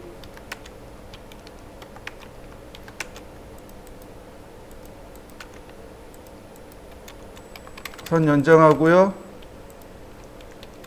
자, 그 다음 이 선에서부터 이렇게 110 옵셋 110.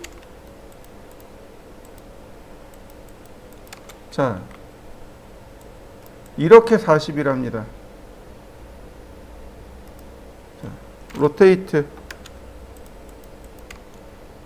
카피 마이너스 40 이동하기. 굳이 계산할 필요 없죠. 옵셋 56. 자, 트림으로 자르고 필렛 옵셋 30, 필렛. 자, 금방 만들어지네요. 다시 봅니다. 여기 로테이트, 자, 플러스 70, 아이고, 로테이트, 카피, 플러스 70. 자, 필렛. 자, 여기가 이렇게 간단 말이죠. 근데 이 부분도 이렇게 지나갔습니다. 사선이 이렇게 생긴 거였어요. 옵셋 54mm. 자, 여기가 32니까 여기도 30이군요. 로테이트, 카피 30. 아니, 그냥 해도 될 뻔했네요. 필렛, 트림. 이런 모습입니다. 이렇게 생긴 거예요. 자, 옵셋 30, 옵셋 15, 필렛. 자, 그 다음에 이 높이가 여기입니다. 필렛, 트림. 얘네들은 은선.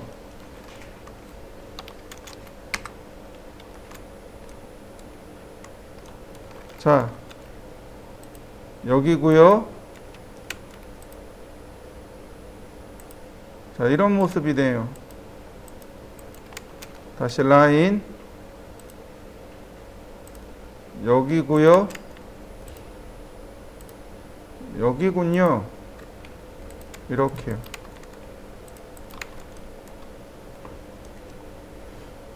그 다음, 자, 라인.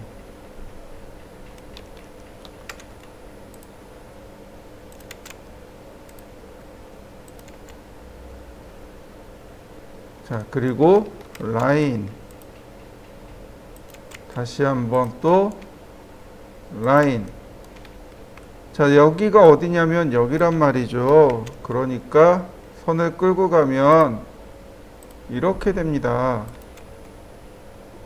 그래서 라인을 연결하면 이런 모습이 되는 거죠. 자, 필렛.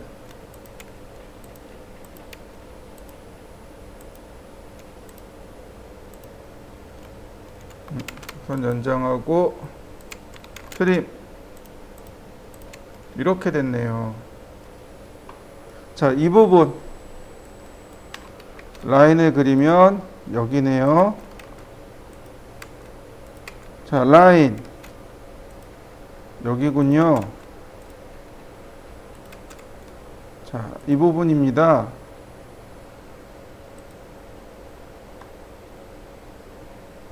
아이고,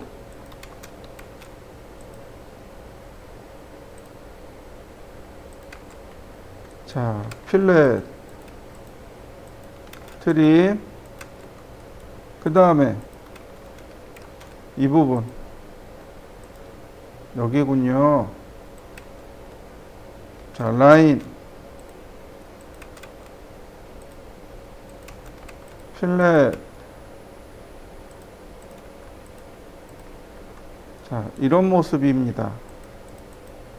또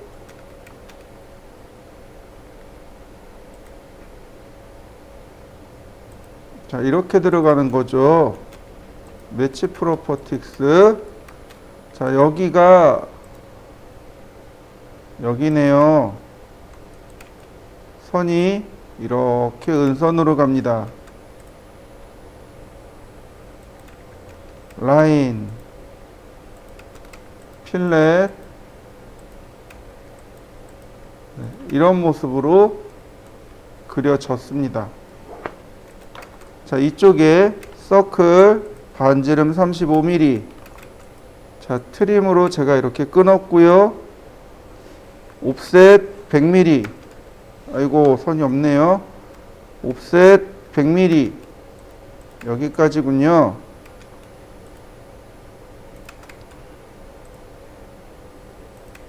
자, 매치 프로퍼틱스로 선을 정리하면 이렇게 만들어집니다. 자, 여기가 중심선이에요. 똑같이 여기가 중심선이고 여기가 쿼드란트입니다. 라인. 쿼드란트는 여기 있네요. 자, 그 다음에 다른 쿼드란트 포인트는 여기 있네요. 엘립스 센터 방식. 이런 모습이군요.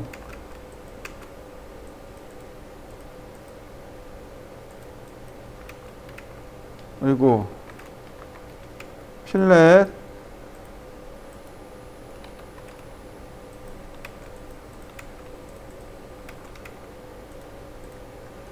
자, 다시 라인.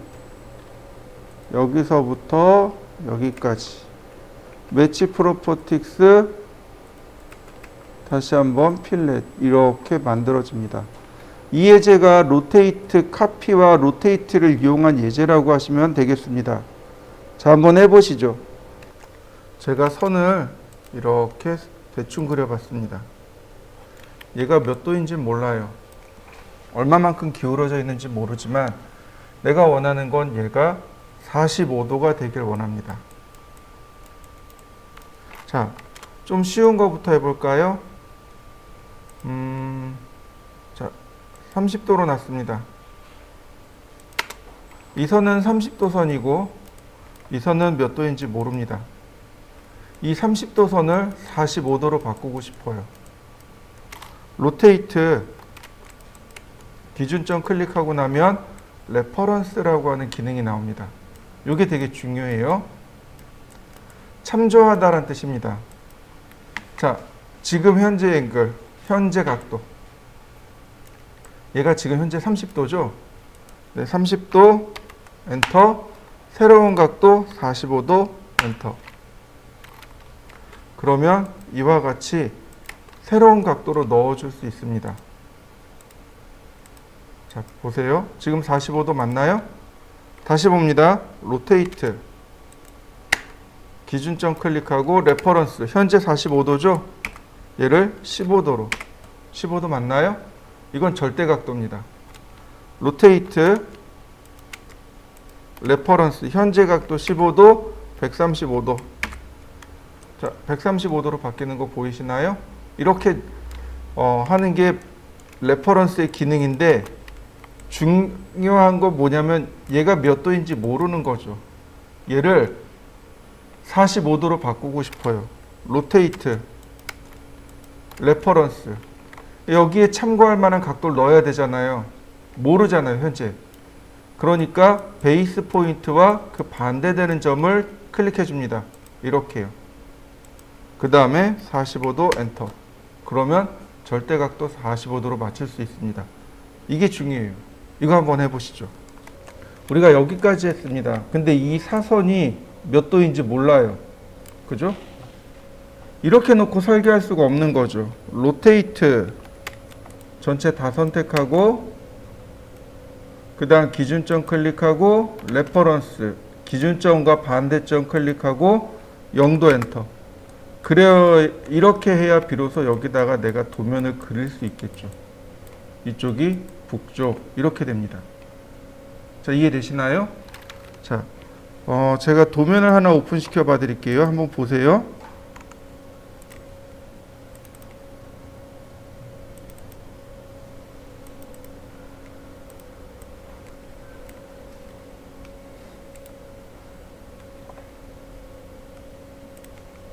자, 보시죠. 우리가 봤던 도면이죠. 이거 다 이렇게 미리 다 그려놓은 겁니다.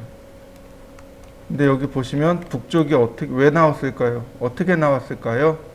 네, 지금과 같은 과정을 통해서 이 북쪽을 찾아낸 겁니다.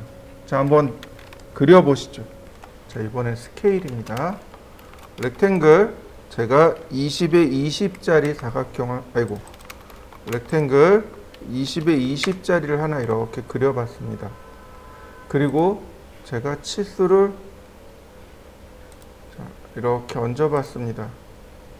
20에 20이 되겠죠. 자, 이렇게 20에 20짜리인 사각형을 하나 그려봤습니다. 자, 스케일, 크기를 조절할 때 쓰는 명령어가 스케일입니다. 이 스케일은 배수예요. 자, 예를 들어서 2배, 그러면 2배 커진 40에 40. 스케일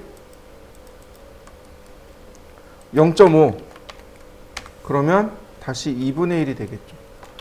스케일 1.5, 그러면 30이 되겠네요. 스케일 10 나누기 15, 그러면 다시 20이 되겠고요. 이렇게 배수로 움직이는 게 스케일입니다. 한번 해보실까요? 스케일, 보통 우리가 여기서 배수로 움직이기 때문에 예를 들어서 2.5배를 키웠어요. 그럼 50이라는 숫자가 나온단 말이죠. 다시 얘를 2.5분의 1로 줄이고 싶어요. 그럼 스케일 분수를 쓰면 돼요. 2.5니까 25.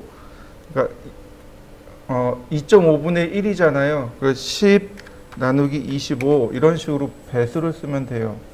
그리고 스케일을 쓸 때 이런 식으로 쓰시면 됩니다. 렉탱글 골뱅이 420,297 옵셋 10mm.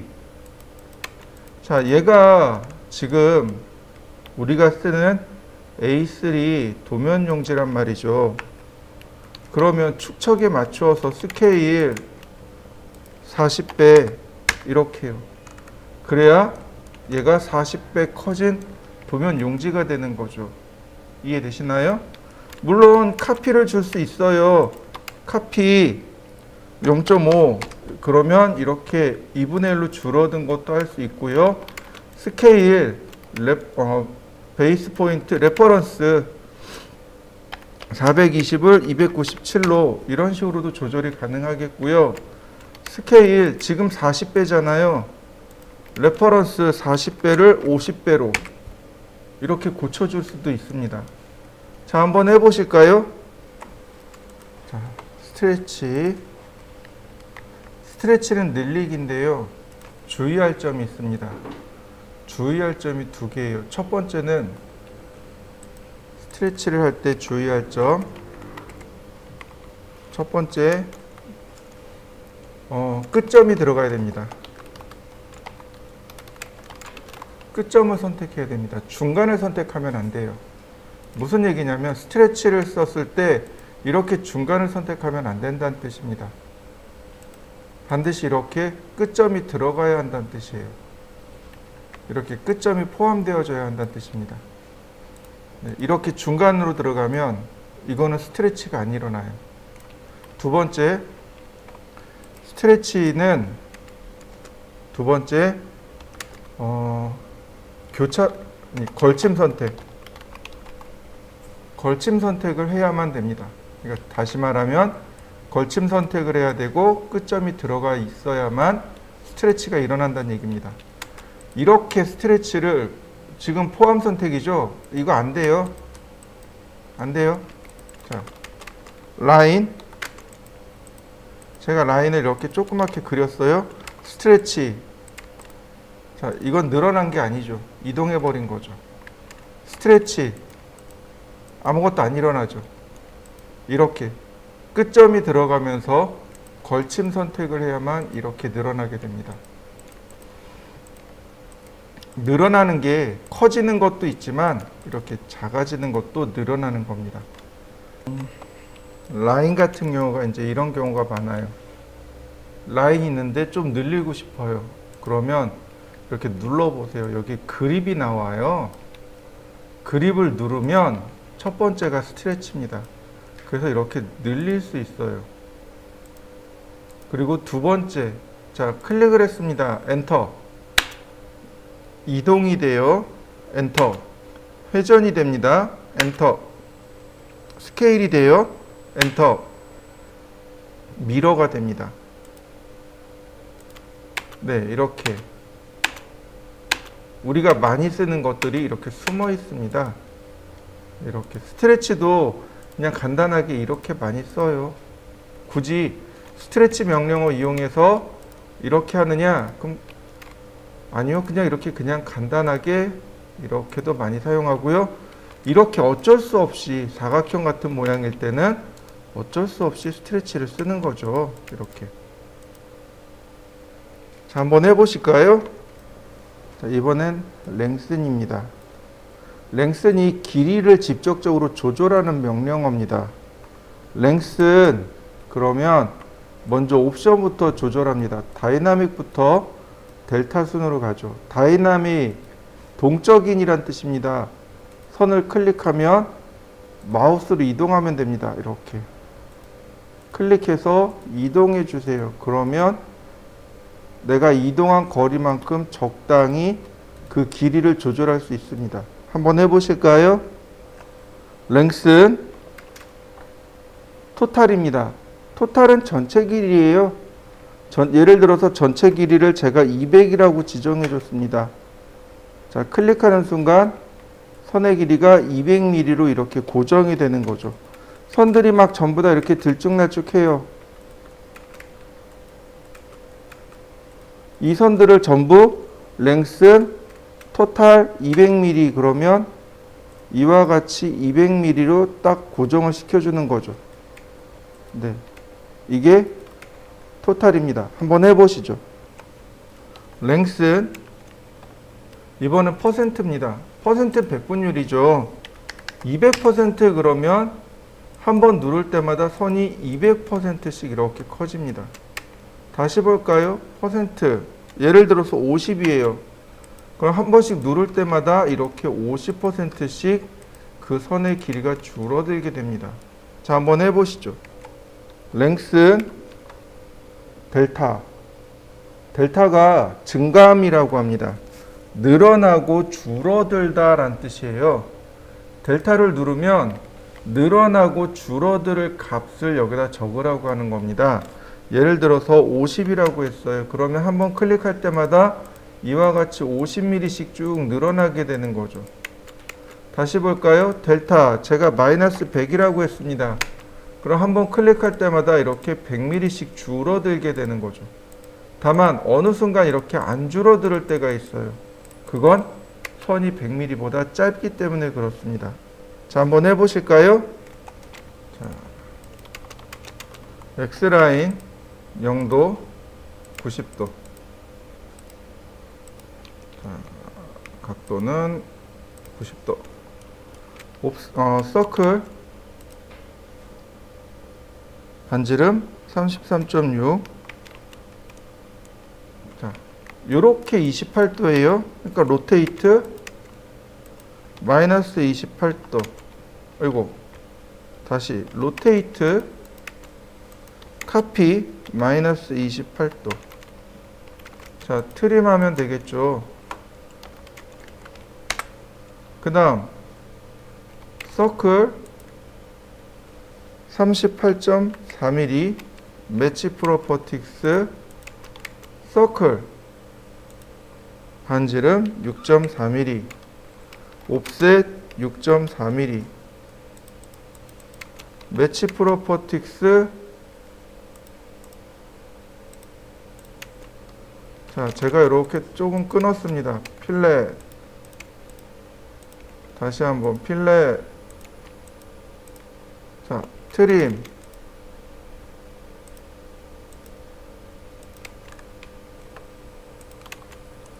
여기 딱 맞게 끝났죠? 자, 랭슨 델타 5mm 어떤가요? 선 정리 깔끔하게 되나요? 다시 보겠습니다. 옵셋 45mm 옵셋 84mm 서클 반지름 5mm 반지름 10mm 옵셋 10mm. 자, 매치 프로퍼틱스. 자, 이렇게 되는군요. 자, 47도입니다. 이 선에서 47도. 로테이트 카피 47도, 옵셋 10mm, 매치 프로퍼틱스 필렛, 다시 로테이트 카피 마이너스 47도, 옵셋 10mm, 매치 프로퍼틱스 다시 한번 필렛. 자, 그럼 이 아래쪽으로 트림을 하면 되겠군요. 트림. 자, 여기도 트림. 자, 이런 모양이군요. 자, 트림. 자, 이 선이 위로 106mm, 옵셋 106mm. 여기군요. 옵셋 10mm. 자, 매치 프로퍼틱스. 그 다음, 옵셋 71mm. 자, 중심선은 여기 있네요. 서클. 이런 모양이군요. 옵셋 10mm. 매치 프로퍼틱스. 자, 필렛.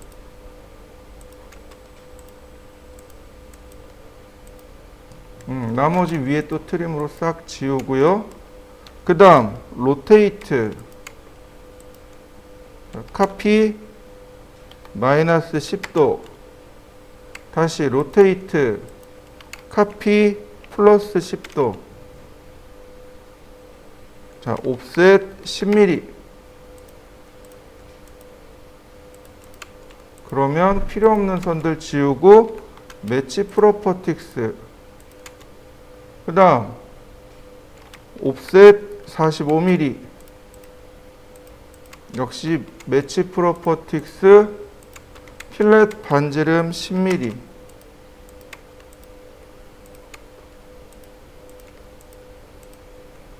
자, 필렛 반지름 0.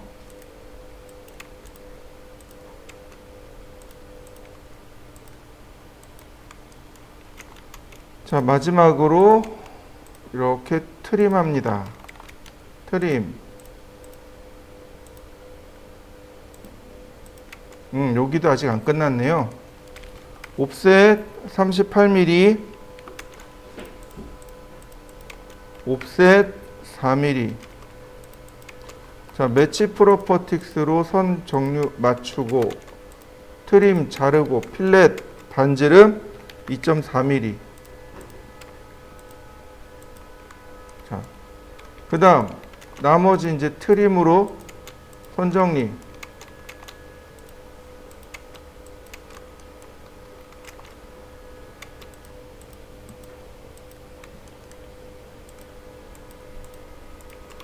서클 반지름 5mm. 자, 랭스 델타 5mm.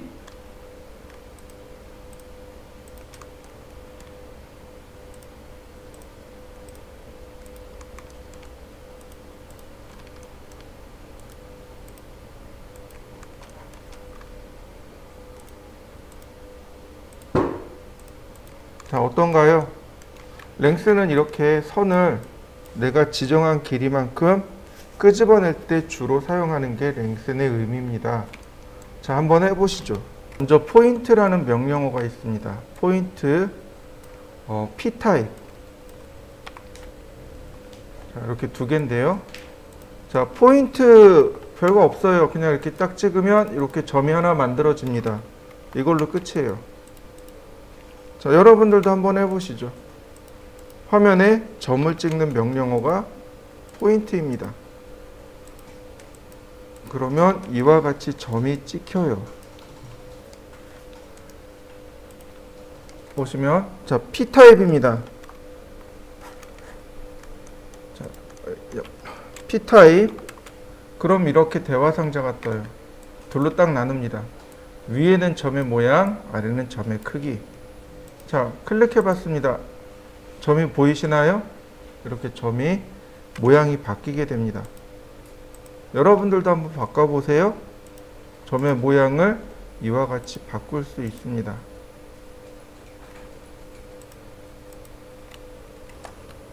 P타입 보시면 포인트 사이즈가 있습니다. 셋 사이즈 릴레이티브 투 스크린 화면의 5%라는 뜻입니다.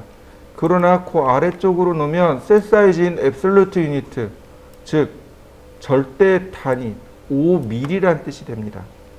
그냥 화면의 5%가 가장 보기 무난하고요. 자, 이번엔 제가 이 점에서부터 이 점으로 선을 연결할 겁니다. 보시면 이와 같이 교차점들이 있단 말이죠. 라인. 그런데 아무것도 안 나와요.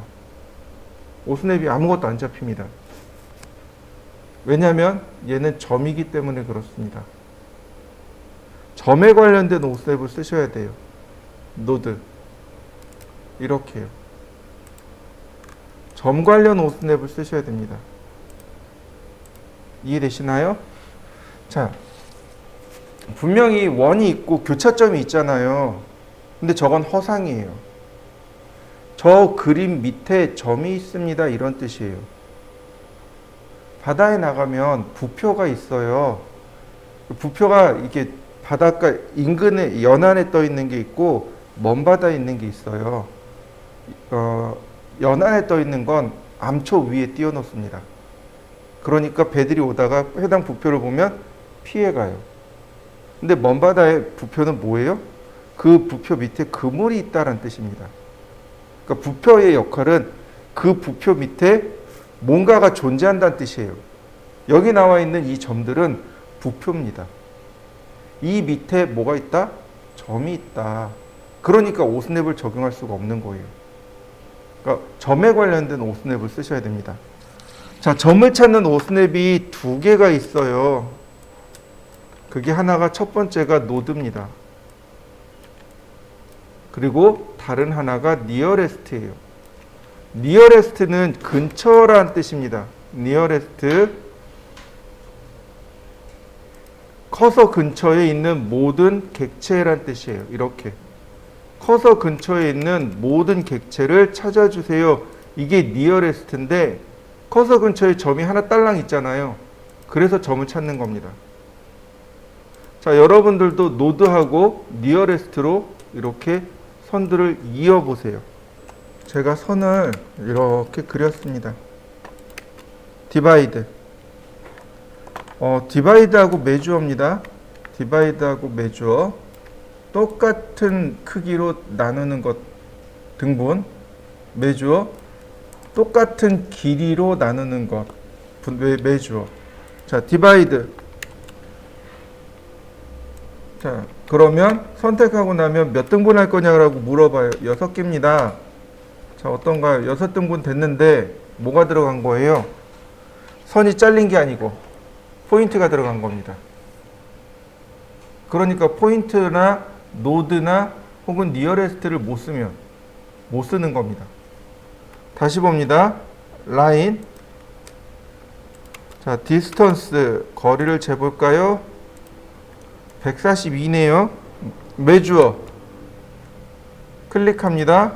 50mm 50 짜투리 이렇게 됩니다. 다시 볼까요? 메주어